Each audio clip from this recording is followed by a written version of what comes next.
images. Well, Los Angeles has, of course, been hit by devastating wildfires before, but weather experts say that it's being hit by the most destructive windstorm in decades, with winds of between 80 and 100 miles an hour.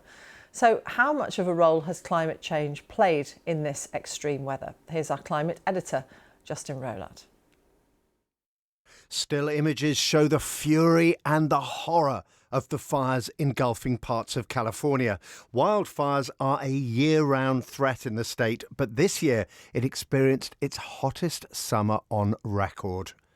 We know climate change is making the kind of hot, dry weather California has experienced in recent months more likely.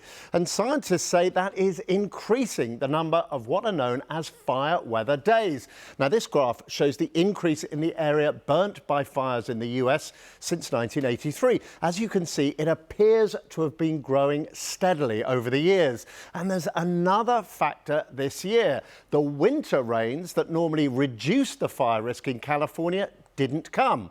In fact, downtown Los Angeles has only received 0.16 inches of rain since October. That is more than 4 inches below average.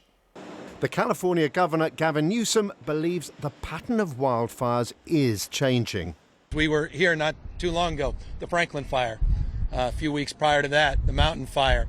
November, December, now January. There's no fire season, it's fire year, it's year round. And look how the wind has been blowing the fires. These Santa Ana, or devil winds as they're sometimes called, are a normal part of California weather, caused by cool, dry air blowing from the interior of the state to the coast. Climate change doesn't appear to have altered the pattern of the Santa Ana winds, but as our world warms, the dangerous combination of strong winds with very dry vegetation is becoming more likely.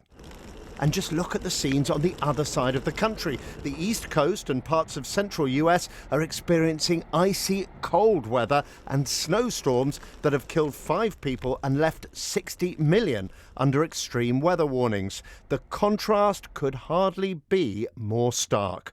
Justin Rowlatt, BBC News. Our correspondent Helena Humphreys is in Hollywood and joins us now. Helena, it's easy to think that a wildfire is a rural phenomenon, but this is happening in urban areas.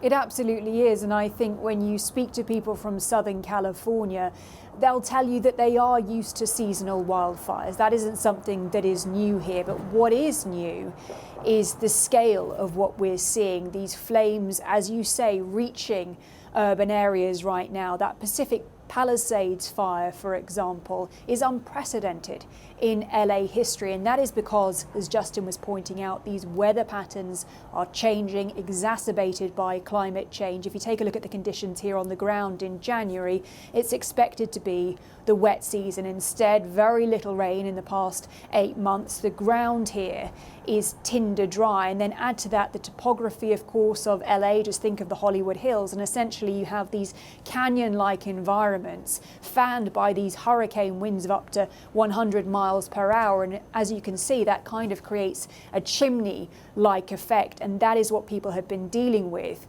on the ground. But really the scale of this is unprecedented. And then on top of that, the fact that you haven't had that water means that fire hydrants, the likes of which you find on the street here, are seeing very low levels. So some fire crews have been trying to use that to hose out the flames, only to find sometimes that they have been running dry. Also civilian planes going up attempting to do water drops, including in the Hollywood Hills here behind me. And they have found that that thick smoke is also causing turbulence, poor visibility, making fighting these flames, these blazes, all the more difficult.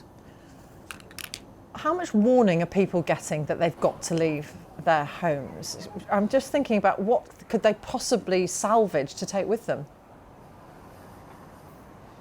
Well, they can salvage very little. People I've been speaking to here in the heart of LA, and places like Sunset Boulevard, appear dazed, confused. They are standing there with pet carriers, with their dogs. They're wearing their flip-flops, carrier bags just filled with the bare essentials. They've had to just grab a bag and go. That has been the message.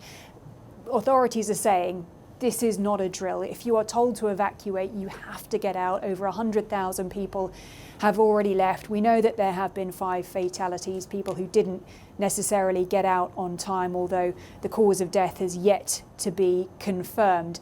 But yes, people are paying attention to the media. They've got an app on their phone for these warnings. As we arrived, we're in the area of Hollywood where that blaze had sprung up, that sunset fire. We also received the alert on our phone saying that we had to leave that area. So that is what people are encountering right now. And I think they're very much on edge. They're looking at the horizon just a few hours ago, orange haze on that horizon coming towards them.